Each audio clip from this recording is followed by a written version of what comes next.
Welcome in, newest edition of Caught Stealing, the fantasy baseball podcast here at fantasyalarm.com. I'm Colby Conway at Colby R. Conway over on X, and with me here, as always, right over here, the Selz man over on X, Matt Selz. Matt, of course, we got injuries to talk about.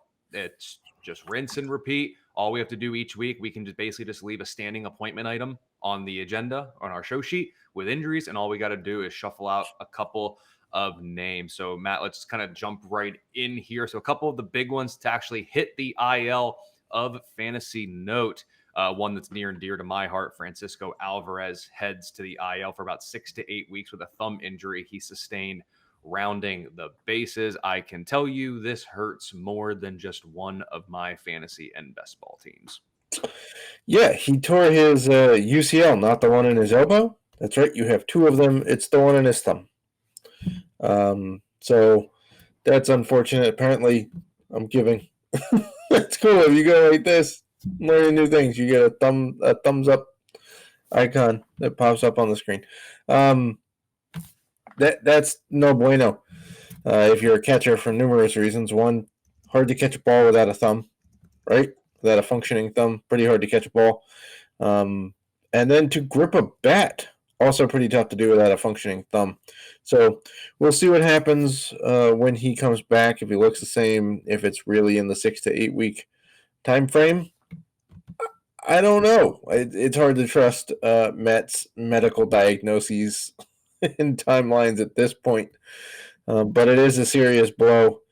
He was one of the best young catchers in baseball, if not starting to crack the top 8 for catchers overall in baseball, I would say. So that's a pretty big blow. Luckily, though, the catcher free agent market is still pretty deep in fantasy, to be honest. Especially if you're in a one-catcher league, like a 12-team one-catcher league, there should be plenty of solid catchers out there on the market. Yeah, and this one stinks because we've seen it many times too with players, not necessarily with catchers, but it's the thing with the thumb injury with the catchers, it's going to change things a little bit too. Because if I'm not mistaken, he was running, he put his glove hand down, so it's his glove hand thumb. So it's just a matter of you'll have to rehab that a little bit and get ready to just endure 98 right there on it. And then just, God forbid you catch it wrong. But obviously we've talked about it plenty of times. Hand, wrist, finger, thumb injuries. Upon his return to the lineup, he's not going to come back and start swatting home runs right away. The power will be sapped for a little bit. It's not going to affect him for the whole year. He's not going to become a 4 home run hitter anymore. It'll be there. Just understand, return to lineup may not mean return to 100% power or 100% health. Return to lineup means good enough to play. We'll just have to see if he gets to his normal power marks, but definitely an unfortunate injury there for him. Another one, Tristan Casas heads to the IL with a rib oblique issue. I believe they're technically calling it a rib strain, but it's basically in the oblique area. Did you realize you could strain a bone? Well, that's kind of what I'm saying. Yeah. I mean, I know there's muscles on top of your rib cage, but it looked uncomfortable when he came out of the game. He even said that he was in a little bit of pain and that he kind of tweaked it a little bit he said in the Guardian series, which I believe was the series beforehand. So correct. He himself admitted that he was very uncomfortable and in a lot of pain. I wrote about it in the fantasy baseball injury report with the video where I believe I included the video where he talks about it. So go check that out over Fantasy Alarm. Yeah. So we'll see how long he's out for. Obviously he's on the 10-day IL. Doesn't mean he's only out for 10 days. The Red Sox are hoping that it's a minimum stay. But these soft tissue injuries can kind of linger, especially with the twisting ones. So they might want to take a little bit. It's not like they're losing ground and they're better. So, yeah. We'll see. Hopefully he comes back sooner rather than later because he's a pretty big bat in the first base market for fantasy. I would say so. And consider me a little bit pessimistic. I would, if I were a fantasy manager owning with Tristan Casas on my roster, I would prepare for probably about a month. Probably. I think I hope I'm being overly conservative and overly pessimistic, but I'm just reading between the tea leaves here. That's all I'm doing. Yeah, and also if it was an oblique, we'd fully expect 4 to 6 weeks. Yeah. Right. Yep. I would agree right there. And then, of course, Matt, we can't not talk about a starting pitcher injury because we have to. There were a few.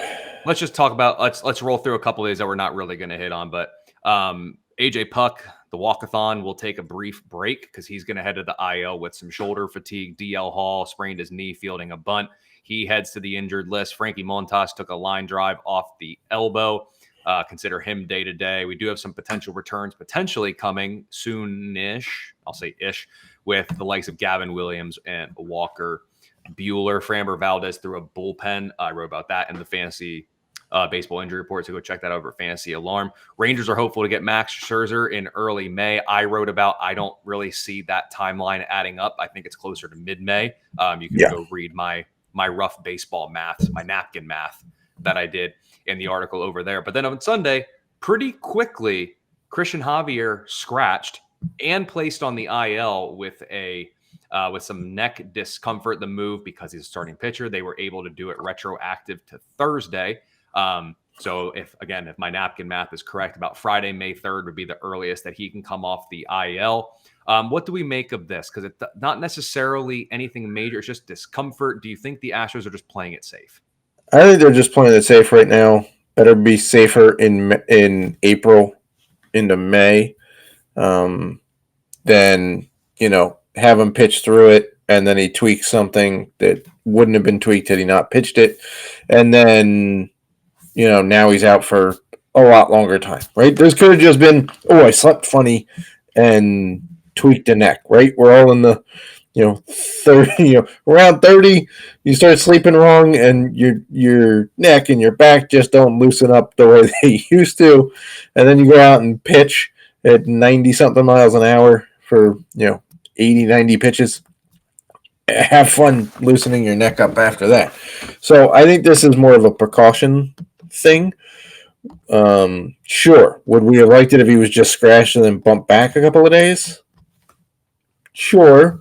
But, it gives us JP France owners hope that he can get it straightened out, stay in the rotation with another shot here.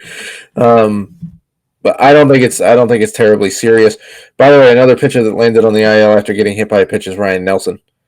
Was hit by a comebacker on his elbow, and the D-backs put him on the IL with, I think, an elbow contusion is basically what they're calling it.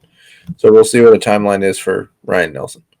And then the other one we'll talk about here also had a start, was scheduled for a start Sunday, got scratched.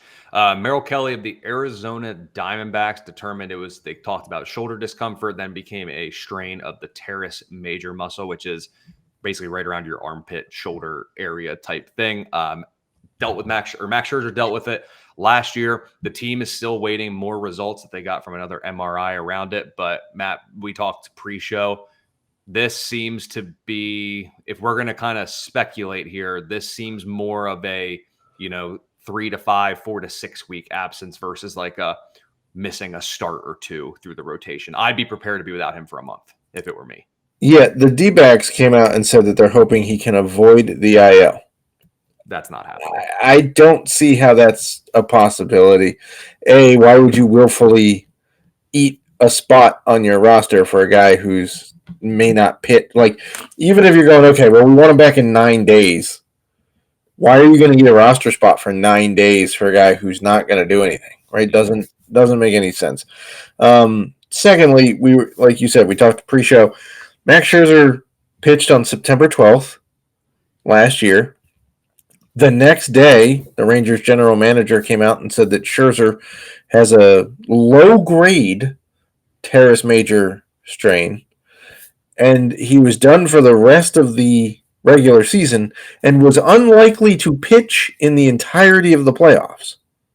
Now, had the Rangers not made it to the World Series or the ALCS, that would have been a factual statement, because Scherzer didn't come back until Game 3 of the ALCS, which was, I believe, the 18th or 19th of October last year.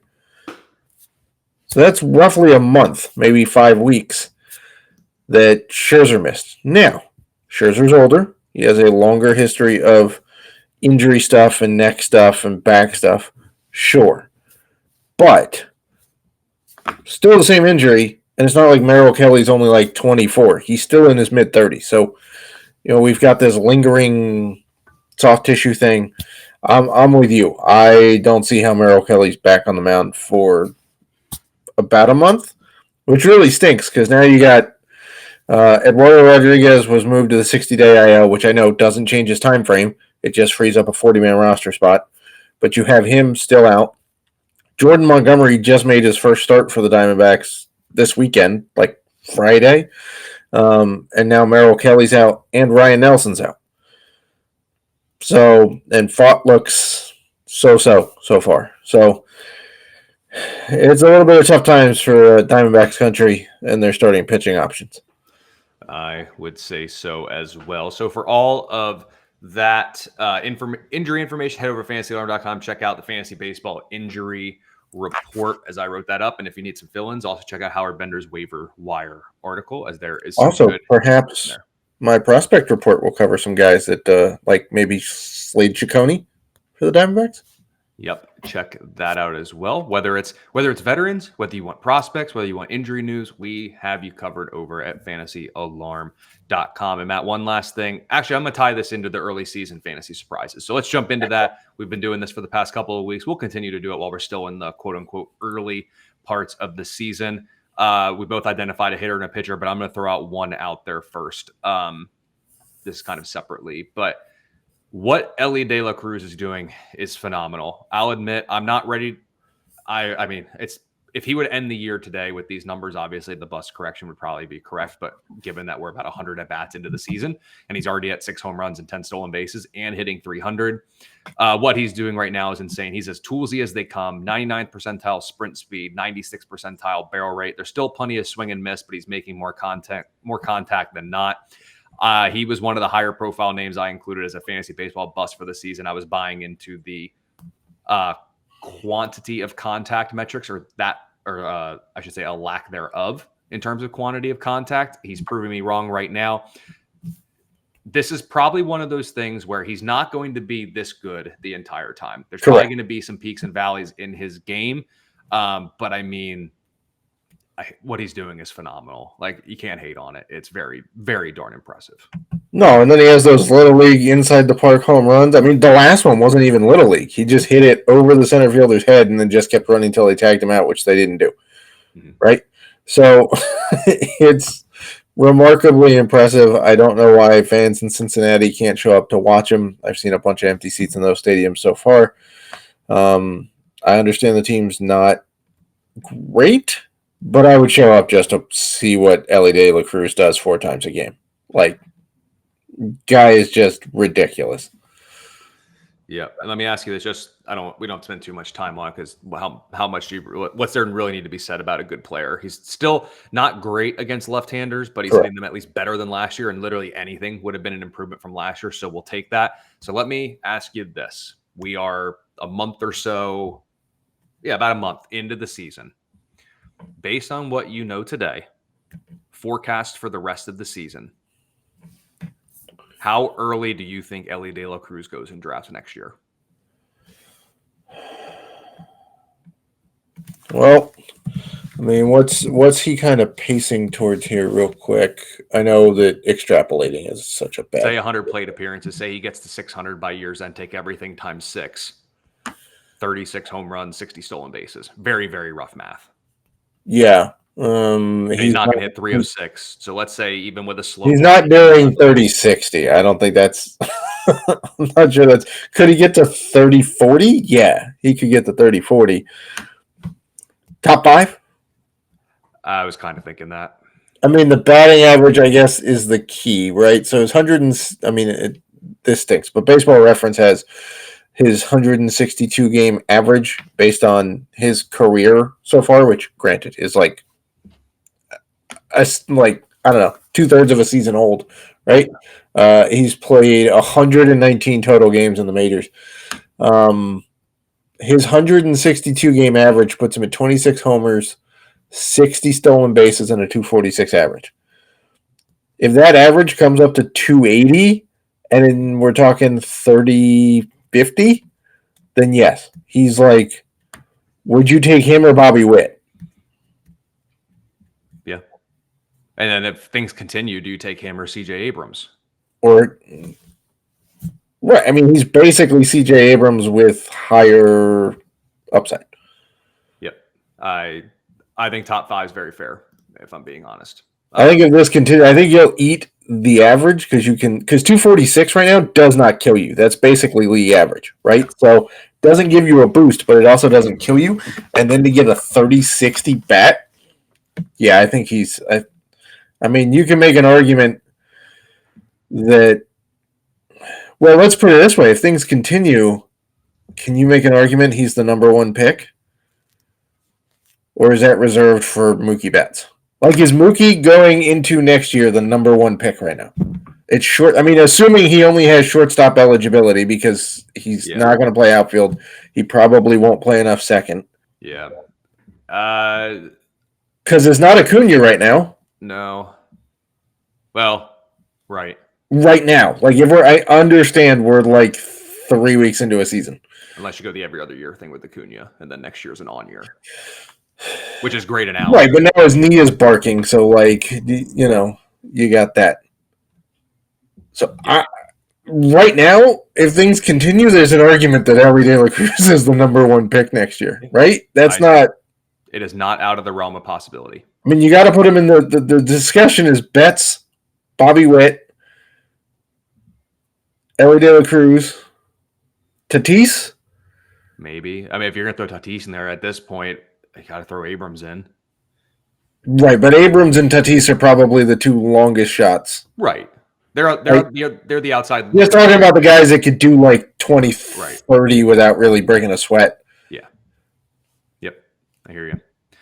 Well, let's talk about one who hasn't been as well because my hitter is more depressing than talking about the excellence thus far of Elly De La Cruz. I'm looking at Aaron Judge. The 97th percentile walk rate, fine. 93rd percentile average exit velocity, fine. Everything else, though, I mean, good Lord. 3 home runs. He's hitting 183. He's got a 674 OPS. He has 1 stolen base. All right, whatever. But as I'm looking at, you look at his charts, his rolling xWOBA down. All of his rolling charts are way down. Sure, his strikeout rate is in line with years past, but the hard contact is down. Pitchers are feeding him more breaking stuff, which is just resulting in using Baseball Savant's pitch grouping against breaking pitches. He's hitting 182, and guess what? His expected batting average is 175. So it's even worse. A whiff rate just under 43%. And when you look by pitch, again, this is more just for anecdotal purposes, he has a whiff rate of at least 40% or higher against sliders, sweepers, curveballs, changeups, cutters, and split fingers. So basically everything but your standard 4-seam fastball. In the past couple of years, and here's one of the things I think is really interesting, against the grouping of fastball pitches, let's go back to 2017 even, against fastballs, and that could be obviously 4 seams, 2 seams, cutter, sinkers. 2017, he hit 315. 2018, he hit 293. 2019, 336. 2020, 305. 2021, he hit 328. 2022, he hit 352. 2023, he hit 325. This year, 186. He's not even hitting the pitches that he's crushed for years. Right. I don't know what's up with Aaron Judge, but it has been a rough start. He has given you next to nothing thus far for fantasy. So that's a very, very surprise that everyone was talking about the Judge and Soto lineup. And honestly, at this point, amongst the first couple guys hitting in the top of the order, Volpe's been more impressive. Soto's been more impressive. Judge is the redheaded stepsister of the top third of that lineup right now. Correct. Like, Stanton's been more impressive than Judge. And that says a lot. Like, somebody asked the other day, should I drop Stanton? I'm like, he's hitting 250 with like 4 homers. Why are you dropping? Like, that's perfectly fine. Yep. I don't know what else you expected. For him. He's hitting 50 points better than he did last year. We're going to go drop the guy? No, I don't. Like, I'm right there with you. My surprise, we're going with a youngster. One of the 3 youngest players in baseball, all of whom, by the way, have the same first name. The 3 youngest players in baseball have Jackson as their first name. Jackson Holiday. Surprisingly bad start. We're not talking about him. Jackson Chourio for the Brewers. Pretty solid start. Not talking about him. How about Jackson Merrill for the Padres? Mm-hmm. Guy is fresh up. Like, broke camp with team. I'm not sure anybody really fully expected him to not only break spring training with the team, be on the plane to South Korea and be in their opening day lineup in South Korea. Jackson Merrill's hitting pretty well. Okay. And aside from, the one home run, okay, like, power will come. He's got 4 steals. Not too bad. 12 runs, 8 RBI. Pretty decent in 24 games. He's striking out less than 19% of the time against major league pitching. Mm-hmm. He's walking almost 10% of the time. Okay. His batting average is 308, which is pretty impressive. But then when you go to the expected batting average, it's still 293. So it's not like he's getting lucky or really massively overproducing. He's not. Here's the other thing to keep in mind. He's never played shortstop in professional ball. Or center field. Sorry. He's being played at center field. He played shortstop the entire time in the minors. Mm-hmm. Okay. He played shortstop in high school. He played 5 games in the outfield in the minors. They were all in left field. They said, okay, you're fast enough. You can go play center. Go play a new position at the highest level. Go learn new routes to balls, how to judge a ball hit right at you in the outfield. Oh, and by the way, please be one of the linchpins of our offense. Good on you, Jackson Merrill. I thought you were a talented prospect. I had you rated pretty highly. I didn't expect you to come up and do this all while learning a new position. It would have been one thing had they stuck him at shortstop and said, okay, go hit. And now he doesn't have to think about defense. No, he's got to think about both. He's got to think about defense and offense, and he's mastering both of them. So nicely done there, Jackson Merrill. Zone contact rate just under 89%, and despite a new position, per Baseball Savant's outs above average, 86th percentile.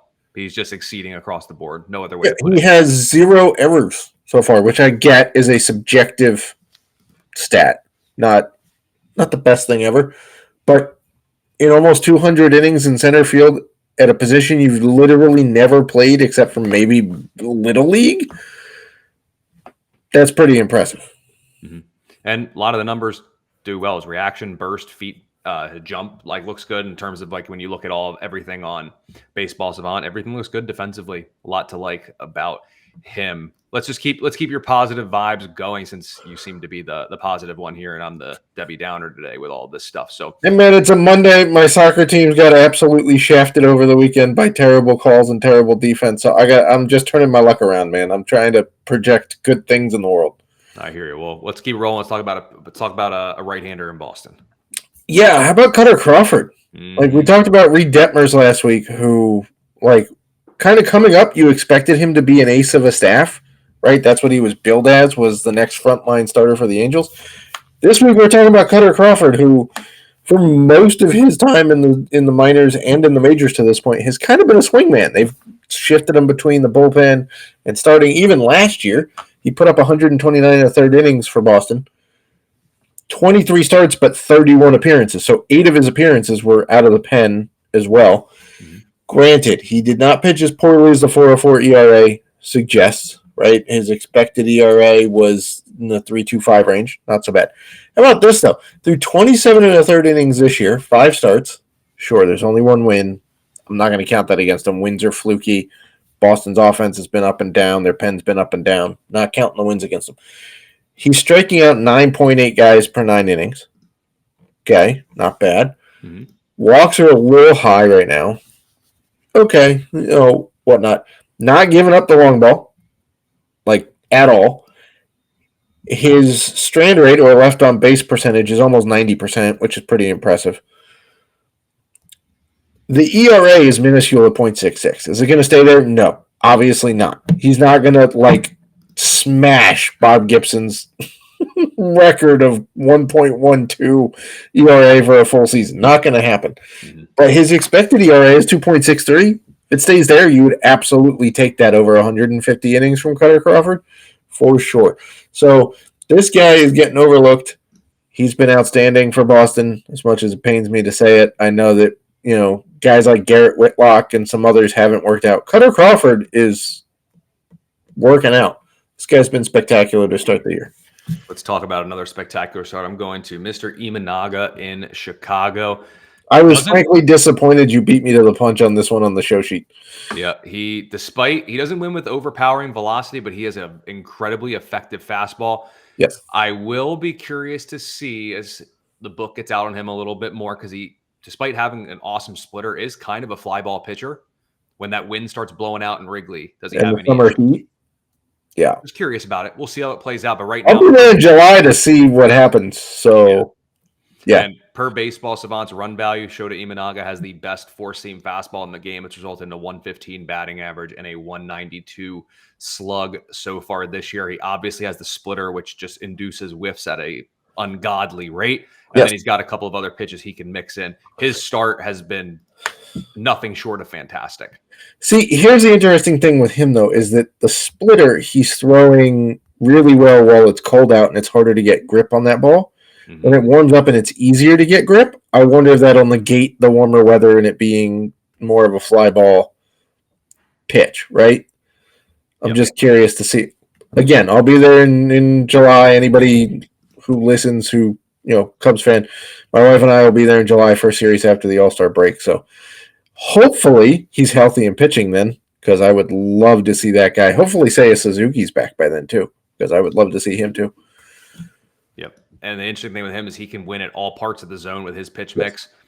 Simply fantastic start. That was an unbelievable signing for I'm wondering how much the Dodgers would rather they spend $80 million on Imanaga compared to $300 million on Yamamoto. I mean, he'll turn it around, but it's been a very rough first month in MLB for him. For sure. And when you look at it here, 21-2 strikeout to walk ratio across 21 in a third inning. May not be elite in terms of the strikeout department, but he should flirt around a strikeout per inning for most of the season. So, all right, Matt, we talked about some positive. Now let's get into my section, the Debbie Downer section. Let's talk about whether or not we should be overreacting to some starts from some particular players. Let's start with O'Neal Cruz hitting just 209. Does have 3 home runs and 2 stolen bases on the year. He's got a strikeout rate north of 40% right now. He's leaving the zone often. In terms of Baseball Savant percentiles, first percentile strikeout rate, 17th percentile whiff and chase rate. Still can't hit left-handed pitching. That's kind of his kryptonite right now. He has a 188 OPS against left-handed pitching this season with 11 strikeouts in 26 at bats there. He's simply too talented. You can't drop him. The ceiling's too high. We're stuck with him on our team for now. I truly believe better things are coming for him. So I'm not overreacting to a slow start from O'Neal Cruz. But what camp do you find yourself in? I'm not overreacting either, and here's why. You want to guess how many total? You may know this because you're a Pirates fan. How many total games has O'Neal Cruz played in the major leagues? He's been up since 2021. He got a sniff, and then 2022 he got more. 2022 was his longest run because last year he fricked up his leg on a stupid slide into home. Yeah, he played 9 games. I don't know. I know he doesn't have a full season under his belt yet. I know that. In terms of 120 games. Yeah. So basically 2/3 of a season. Yep. Right. In that 2/3 of a season, he's put up 22 homers, 62 runs, 67 RBI, 15 steals. Granted, comes with a 231 average and a 295 OBP. Not ideal, but almost a 200 ISO. Pretty good. So I think the issue with O'Neal Cruz is he doesn't have a full season yet. And he's trying to get the flow of Major League pitching as it's completely adjusted over the last 4 years. And he's only played in fits and spurts. Mm-hmm. So he's trying to get healthy. He's trying to work on defense. He's trying to work on offense. In the meanwhile, pitchers just keep evolving every year, right? Last year, the sweeper was a huge pitch. This year, less sweepers. They're going back to some other stuff. The year before that, people tried to overpower you with fastball. So while he's adjusting to Major League pitching, he's trying to adjust to getting healthy. So I'm not overreacting to him. Will I try to get him as a value next year if this keeps up? Yeah. Sure, the guy's too talented not to go after him. The one number aside from the strikeout rate that I'm keeping my eye on is right now he does have a 61% ground ball rate, which listen, 114 mile an hour off the bat straight into the ground doesn't mean anything. Right. That you're killing worms. You're the ground ball fungo hitter that every player hates because Yeah. it's just incredibly hard to field. So I'm not overreacting either, but we got to start lofting the ball. I just feel like he's going to struggle against lefties. I just feel like that's part of his game, but we got to stop hitting ground balls. His career BABIP is 319. Yeah. I'll take it. Yeah. I would buy time. I'd buy low on Neil Cruz if the opportunity presented itself. Correct. So I would be looking there. Another potential buy low guy off to a slow start is Jordan Walker. No home runs, no stolen bases after an impressive 2023 season, hitting just 164 thus far, but does have an 89th percentile average exit velocity, 81st percentile barrel rate, both of which were better than marks he put last year. Is expecting batting averages far lower. Strikeouts are up a bit. What do we make of Jordan Walker's start? And kind of similar to O'Neal Cruz, is he someone that you're potentially buying low on? Yeah, I probably would, although I have arguably more concerns about the Cardinals offense as a whole. They tend to just be like, the whole team just seems to be in this like, and I don't know, the fact that Tyler O'Neill left and went to Boston and has been off to the start everybody expected him to always be off to in St. Louis should tell you something about kind of their approach. Mm-hmm. So I don't know. I would buy low on Jordan Walker, but do so with a grain of salt, because I also don't know how much is playing into him that he got off to an absolute phenomenal start last year and they sent him down. So it's like, why get off to a good start if all it earns me is a trip to Memphis? Right. That doesn't, there's no value there. So I don't know. I'm probably higher on O'Neal Cruz turning it around than Jordan Walker right now. And Cruz is a little more toolsy too. So yeah, Jordan Walker's got power, but like not a lot of other stuff. Like if we looked at a season's end and I were to say, hey, O'Neal Cruz and Jordan Walker both went 30-30, I know which one I would be far more surprised about. Jordan Walker, for him to go 30-30, I'd ask you if that was doubles rather than steals. Like, right. Or if he was playing in a weird alternate reality where there was no second base or shortstop on the field ever, because there's no. Sure, he stole 22 bags at AA, but it's AA, and can't, like, when his grade is 40 grade speed, the 22 steals don't hold weight. Yep, I would agree. And one last one, in the current fantasy baseball landscape, we've dealt with pitcher injuries to starting pitching. Yeah. And if we didn't have that, it was bad performances.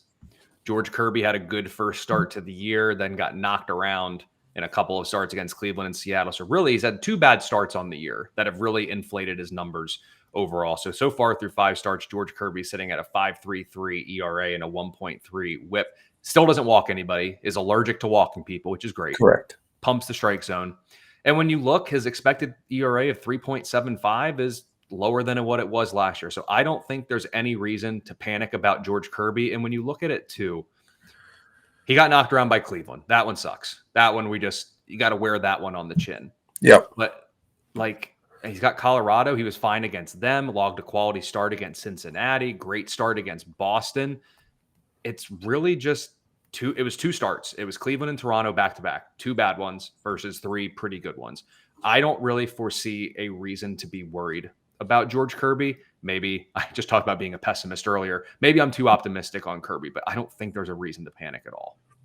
I don't either. Like, you brought up the expected ERA, 3.75. Excellent. Sierra, 3.33. How about his FIP? 2.65. Expected FIP, 3.40. So they're all perfectly fine. Mm-hmm. Like, he's not walking people. And that's the key. Is that if you're going to get the George Kirby, you have to string hits together, because he's not going to give you free passes. And he's still striking out more than a guy per inning. In fact, if he keeps this up, it'll be a career high strikeout rate. So, not concerned. Right? The ratios are going to get blown up from a couple of bad. If he goes on a tear, not even a tear, if he just has like 2 more good starts in a row, that ERA is down to the mid threes, and then you're like, why were we worried about George Kirby? Yep. Nope, not worried. Good, because neither am I. So, Matt, let's go ahead and wrap. Let's put a bow on the first episode for the week. And, of course, we do this podcast twice a week. So later on in the week, likely midday Thursday, check in for our weekend streamers, waiver wire pickups, and some other key information that we'll talk about to prepare you for the fantasy baseball weekend ahead with some key news, notes, information, etc. But to wrap up the first episode of the week here, Matt, let's give our bold prediction or our best bet from the week ahead, and I will let you go first. Mine revolves around a prospect getting called up to a lackluster offense. Toronto's offense has been not great. I know we just talked about him beating up on George Kirby. Great. That's about the only dude they've really beaten up on. They need some life. They need some pop. They need some help. They have a guy, Orelvis Martinez, who's an infielder. He plays a little bit everywhere. He's been on a serious roll at AAA. He's hit, I think, 6 homers already this year. He's hitting .333. He got called up to AAA last year from AA, and his batting average went up. He hit more home runs. He had a better home run per game rate at AAA than he did at AA. So, yeah, I think he gets the call this week. I think there's room on that roster. Some dudes are not pulling their weight for sure. So I would look for Orelvis Martinez to get the call. Now, don't go nuts. It's not like he's got an 80 grade hit tool, which is why he's hitting .333. No, he's probably going to hit you about 250 in the majors. But he has multiple seasons of 25 plus homers in the minors. He's got 60 grade pop. So here's another power over hit infielder for the Blue Jays, but he could get the call this week. Well, let's talk about a power over hit tool in Pittsburgh for my bold prediction. O'Neal Cruz breaks out of the early season slump. He hits 3 home runs this week as the Pirates play all 7 days this week and should see, I believe it's as a per schedule, about 5 right-handed starters. So O'Neal Cruz hits 3 home runs this week, and bonus prediction, in the weekend series against the Giants, he puts one into McCovey Cove. So is he going to land it right into the kayak like we saw last weekend? I'm not willing to go that bold. He'll put it in the water. It's not like a 386-foot hole in one. Like landed it right into the. Yep, it will land in the water. He's putting one into McCovey Cove. That's the bold prediction for this week. That is the Selz man's prediction for the week. Don't panic on George Kirby. Buy low on O'Neal Cruz. Enjoy the early returns from Elly De La Cruz, Cutter Crawford, and Shota Imanaga. And best of luck to you all with injuries on your team. I don't know how else to say it at this point, Matt. Just at this point, I can't even say I hope you don't have any injuries. I hope you just don't have too many injuries. I feel like that's all we can say at this point. Yeah, it was not a great week for James and I's FSGA team, losing Alvarez and Merrill Kelly and it is not a good time for many. I can tell you that for sure. But head over to fantasyalarm.com. Check out all the great baseball content we have there, from daily to seasonal, prospects, injuries, waiver wire pickups, everything and anything in between. Become an all-pro subscriber today and join the Discord. Get answers from Matt, myself, and everyone at the team directly regarding your pivotal lineup decision. So once again, become an all-pro subscriber today. Give Matt and I a follow over on X at Colby R. Conway. He is at the Selz Man. Like and subscribe on YouTube or wherever you listen. And we will see you later this week with the next edition of Caught Stealing.